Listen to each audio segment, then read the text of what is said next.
दीनदयाल मजदूरी करके जो पैसे कमाता, मीनू उन्हें बहुत संभाल कर रखती थी। मीनू को बचपन से नाचने, गाने और खाना बनाने का बहुत शौक था और एक दिन मीनू ने कुल्हड़ पिज्जा बनाकर सबका दिल जीत लिया। मीनू की मां बचपन में ही उसे छोड़कर चली गई थी। जब मीनू 6 साल की थी, मीनू के पिता दीनदयाल ने ही उसे पाला और मां का प्यार दिया। घर में मां न होने के कारण मीनू ने बहुत छोटी सी उम्र में घर संभालना सीख लिया था। वो खाना बनाती और घर के सारे काम करती। मुझे माफ कर देना मीनू बेटी, मेरे होते हुए तुझे घर के सारे काम करने पड़ते हैं। पिताजी, अगर आप घर का काम करेंगे तो 2 पैसे कमाने के लिए बाहर कब जाएंगे? आप दिन भर बाहर कड़ी मेहनत करते हैं, तब तो हमें 2 वक्त की रोटी मिल पाती है। मुझे घर का काम करने में कोई परेशानी नहीं है, बल्कि अच्छा लगता है। मुझे पता है बेटी, तू बिल्कुल अपनी माँ जैसी है, घर को संभाल कर रखने वाली। ये ले, कुछ पैसे रख ले। दीनदयाल की कमाई बहुत कम थी, लेकिन वो जो कुछ भी कमाता सब मीनू को लाकर देता। मीनू उन पैसों में घर खर्च के लिए पैसा निकालकर बाकी पैसों को अलग रख देती। मीनू बेटी, तू इन पैसों को चावल के डिब्बे में क्यों रख रही है? बाबा, ये पैसे हमारे काम आएंगे। इन पैसों से हम अपना कुछ काम शुरू कर सकते हैं। ठीक है मीनू बेटी, अब खाना लगा दे, मुझे बहुत भूख लगी है। अभी लगाती हूँ बाबा। मीनू दीनदयाल के लिए एक प्लेट में फ्राइड राइस लेकर आई। ये क्या मीनू बेटी, आज तुमने रोटी नहीं बनाई? बाबा, ये फ्राइड राइस है, मैंने पहली बार बनाया है। आप खाकर बताओ कैसा बना है। दीनदयाल ने फ्राइड राइस खाया तो उसे बहुत पसंद आया। वाह, क्या फ्राइड राइस बनाया है तुमने, बहुत स्वादिष्ट है। ये फ्राइड राइस बनाना तुमने कहाँ से सीखा? मेरी सहेली है ना निशु, उसने मुझे बताया कि उसकी माँ उसके लिए ऐसे ही फ्राइड राइस बनाती है। बाबा, उसने तो मुझे पिज्जा बनाना भी बताया है। मैं आपके लिए कल ही पिज्जा बनाऊंगी। ठीक है मीनू बेटी, अब तू भी खाना खा ले। मीनू भी खाना खाकर सो जाती है। दूसरे दिन मीनू ने चावल के डब्बे में बचाए हुए पैसों से कुछ पैसे निकाले और बाजार से पिज्जा बनाने का सामान लेकर आई। उस दिन उसने पिज्जा बनाकर दीनदयाल को खिलाया। वो पिज्जा बहुत ही टेस्टी था। मीनू बेटी, तूने ऐसा पिज्जा बनाया जैसे किसी बड़े शेफ ने बनाया हो। तेरे हाथों में जादू है। सच बाबा? हाँ मीनू बेटी, तू भी तो खा के देख। मीनू भी अपना बनाया हुआ पिज्जा खाती है, जो उसे बहुत अच्छा लगता है। इसी तरह मीनू आए दिन कुछ न कुछ बनाकर अपने पिता को खिलाती। इसी तरह उन दोनों के दिन खुशी खुशी बीत रहे थे। लेकिन एक दिन अचानक मीनू के ऊपर दुखों का पहाड़ टूट पड़ा। जब मजदूरी करते समय दीनदयाल सीढ़ियों से गिर गया और उसका एक पैर टूट गया। दीनदयाल के दोस्त उसे अस्पताल ले गए और मीनू को इस बात की खबर दी। मीनू चावल के डब्बे से सारे पैसे लेकर भागी भागी अस्पताल पहुंची और दीनदयाल के पैरों का इलाज करवाया। उसके बाद दीनदयाल के दोस्तों ने उसे उसके घर पहुंचा दिया।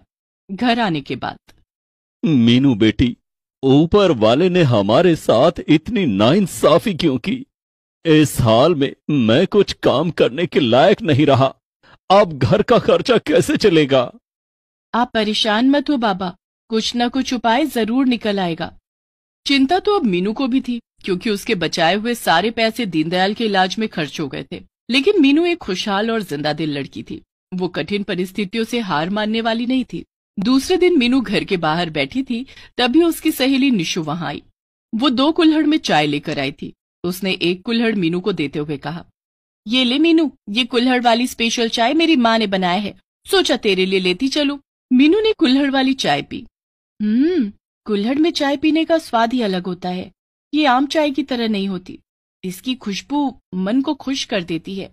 इसीलिए तो ये कुल्हड़ वाली चाय मैं तेरे लिए लाई थी। मतलब, तू क्या कहना चाहती है?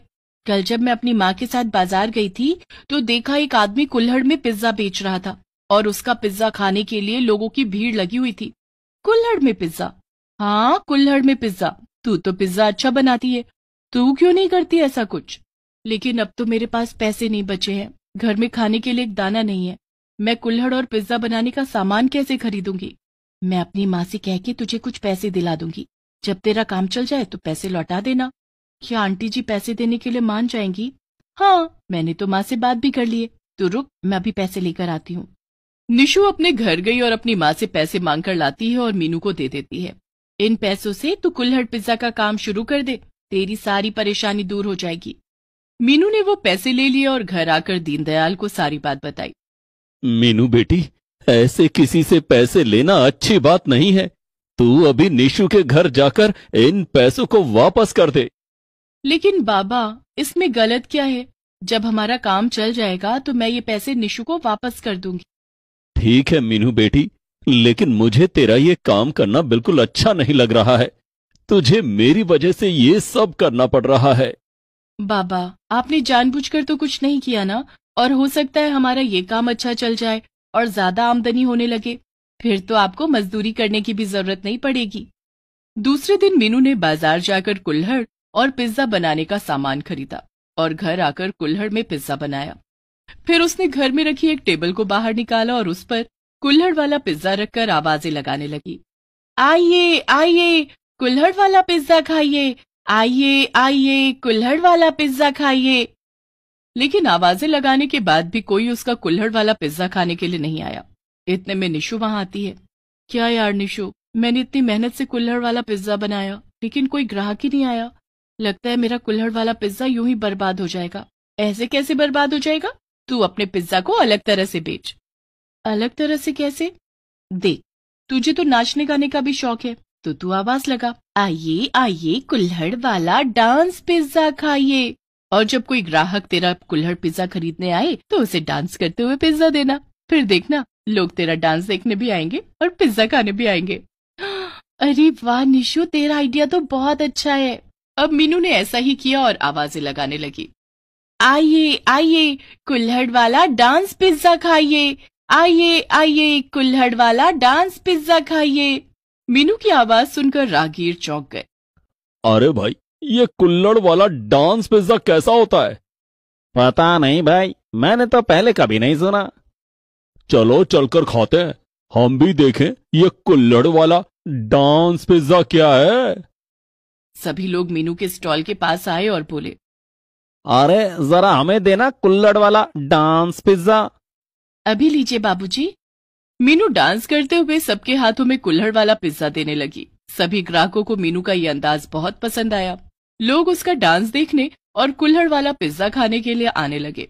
थोड़ी ही देर में मीनू के स्टॉल के पास भीड़ लग गई और उसके सारे पिज्जा बिक गए। पहले दिन मीनू की अच्छी कमाई हुई। दूसरे दिन उसने फिर से कुल्हड़ वाला पिज्जा बनाया और आवाजें लगाने लगी। आइए आइए, कुल्हड़ वाला डांस पिज्जा खाइए, आइए आइए, कुल्हड़ वाला डांस पिज्जा खाइए। अरे भाई, ये पिज्जा वाली बहुत स्वादिष्ट पिज्जा बनाती है।